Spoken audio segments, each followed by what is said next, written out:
Our fifth team presentation is in the area of biology. Priyanka Wadgaonkar, JiaWen Pei, and Zainab Mahmood are from the George W. Hewlett High School in Hewlett, New York. And their mentor is Dr. Terrence Bissoondial, the science teacher at Hewlett High. Ladies.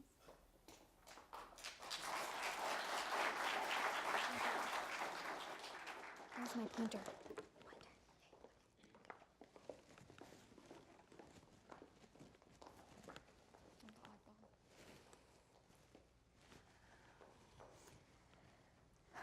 Hi, I'm Priyanka Wadgaonkar. I'm Zainab Mahmood. And I'm JiaWen Pei.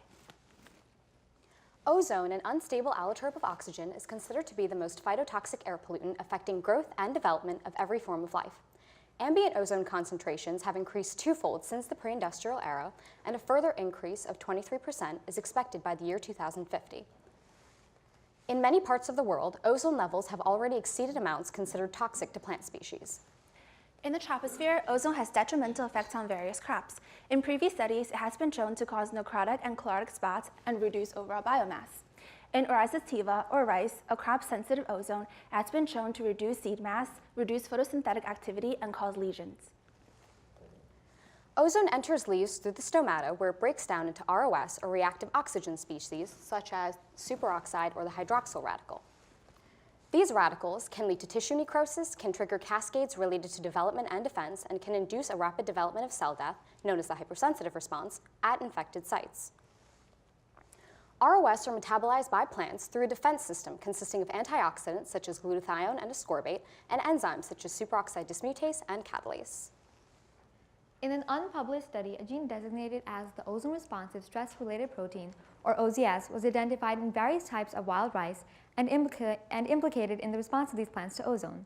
This gene, however, remains uncharacterized both structurally and functionally in wild rice.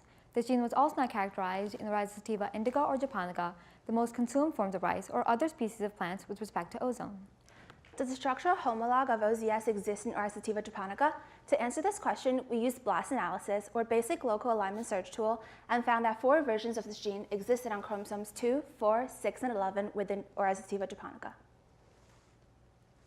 Are the various isoforms or paralogs of OZS expressed differentially in different tissues or organs of rice sativa japonica? Or is any version of OZS affected by abiotic stress, such as high salinity? To address these questions, we analyzed the Express Sequence Tag Library, or EST library, of rice sativa japonica using BLAST analysis. An EST library can provide a glimpse of the mRNA expressed in a specific tissue, organ, developmental stage, or experimental condition. As seen, the version found on chromosome 6 is the most expressed transcript, possibly explaining why this was also the version found in other species of wild rice. This version can be detected in EST libraries of all tissues except for the roots. In seeded plants such as rice or Arabidopsis thaliana, tissue and organ complexity make it difficult to study a gene at a cellular and molecular level without significant tissue manipulation and lengthy duration. In addition, the sequenced genomes of plants often reveal the presence of multiple isoforms of a gene or gene family. Classical mutational or knockdown studies in Arabidopsis thaliana have shown that many isoforms in the gene family often have redundant or overlapping function. This makes it difficult to assess the role of a gene in signaling pathways, since alteration in all isoforms must be made in order to see a change in phenotype. To address some of these problems, we decided to use Ceratopteris richardii as a model organism to conduct preliminary studies of OZS. Some advantages of using Ceratopteris include its short life cycle and its alternation between a haploid gametophyte stage and a diploid sporophyte stage. The small haploid spores of Ceratopteris allow for the study of thousands of developing plants in a relatively small area rather easily. Within 10 to 12 days, germinating spores can develop into sexually mature gametophytes, either males or hermaphrodites. These gametophytes grow as two-dimensional layers of cells, which makes it exceptionally easy to visualize effects of experimentation upon cell division and cell elongation. Another important reason for using Ceratopteris richardii is that a gene can be silenced quite easily. In previous studies, it has been shown that by incubating dry, sterilized spores of Ceratopteris with double-stranded RNA for a gene, that gene can be silenced transiently. Also, the EST library of Ceratopteris is publicly available, and this makes identifying a gene of interest very convenient. We wanted to know, does a homologue of OZS exist in Ceratopteris richardii? To determine this, we analyzed the Express Sequence Tag Library. Screening the EST library using blast analysis resulted in the identification of a single transcript with 57% identity to that found in rice. In addition to the various species of oryza, OZS has similarity to the ST1032 gene found in Eutrema halophilum.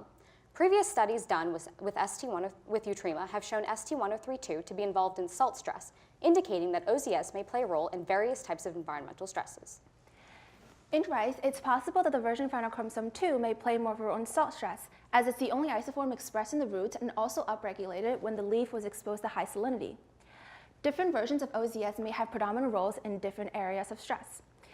Phylogenetic analysis suggests that the evolution of this gene began before the separation of spore-producing plants and seed-producing plants. Many gene duplications also occurred within species. For instance, glycine max has 4 isoforms, Arabidopsis thaliana has 2, and Oryza sativa has 4. In Oryza, these isoforms have gone under significant diversification since speciation, as opposed to in glycine max, where little differences are shown. A greater copy number of OZS may be one factor that helps confer greater resistance against ozone damage, resulting in positive selection for the plant. To deduce a possible function of OZS, we examined the structural makeup of the gene and encoded polypeptide using a series of bioinformatics programs. Amino acid composition analysis of versions from Fiscomitrella patens, Arabidopsis thaliana, the Oryza sativa japonica chromosome 6 version, and Ceratopteris richardii revealed that the version found in Ceratopteris richardii had no cysteine residues. In addition, we found that a version in Arabidopsis thaliana had no cysteine residues.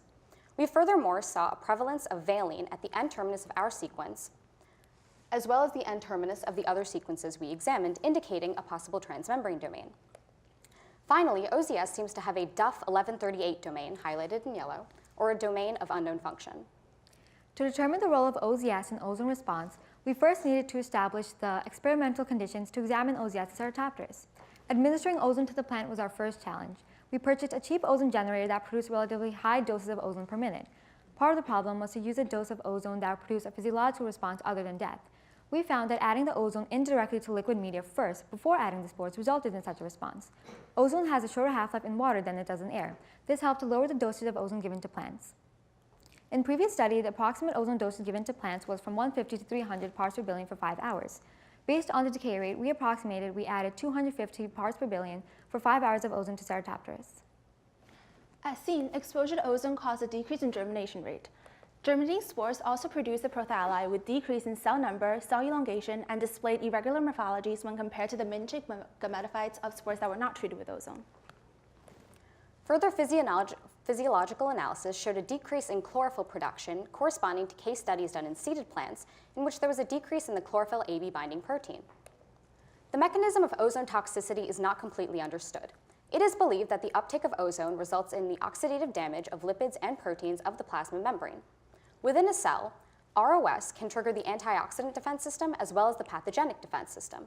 To determine whether plant responses to ozone and pathogens were linked in a common pathway, we treated gametophytes with LPS, or lipopolysaccharide, from the opportunistic pathogen Pseudomonas aeruginosa, as LPS was enough to induce various defense responses in seeded plants.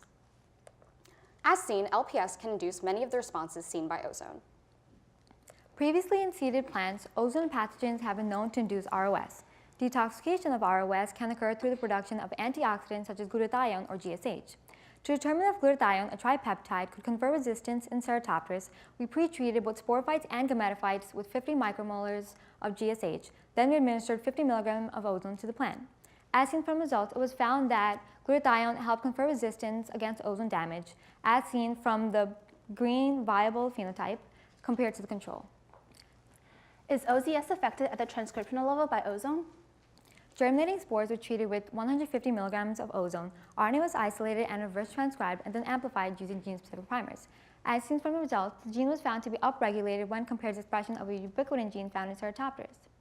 To assess the function of OZS, we incubated dry spores with double-stranded RNA corresponding to the 5' end of OZS. As seen from the results, it was found that spores treated with silencing RNA were left more susceptible to ozone damage than untreated spores. This suggests that OZS may play a role in tolerance to ozone. In conclusion, we have shown that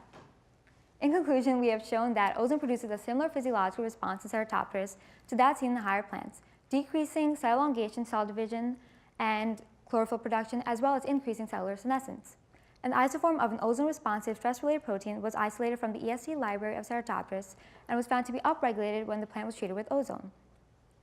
Knockdown of OZS resulted in increased sensitivity to ozone. The use of various bioinformatics revealed that OZS may encode for a transmembrane protein. Phylogenetic analysis suggested the evolution of this gene began before the separation of spore-producing plants and seed-producing plants. Many gene duplications also occurred within species. 4 isoforms of OZS were identified in Sativa japonica. Future studies would include verifying the knockdown of OZS from RNAi with the use of RT-PCR or Western analysis, determining the localization of OZS with the use of a fluorescent fusion hybrid protein to transform the gametophytes of Ceratopteris richardii, or determining interacting factors with OZS with techniques such as the yeast-2 hybrid system.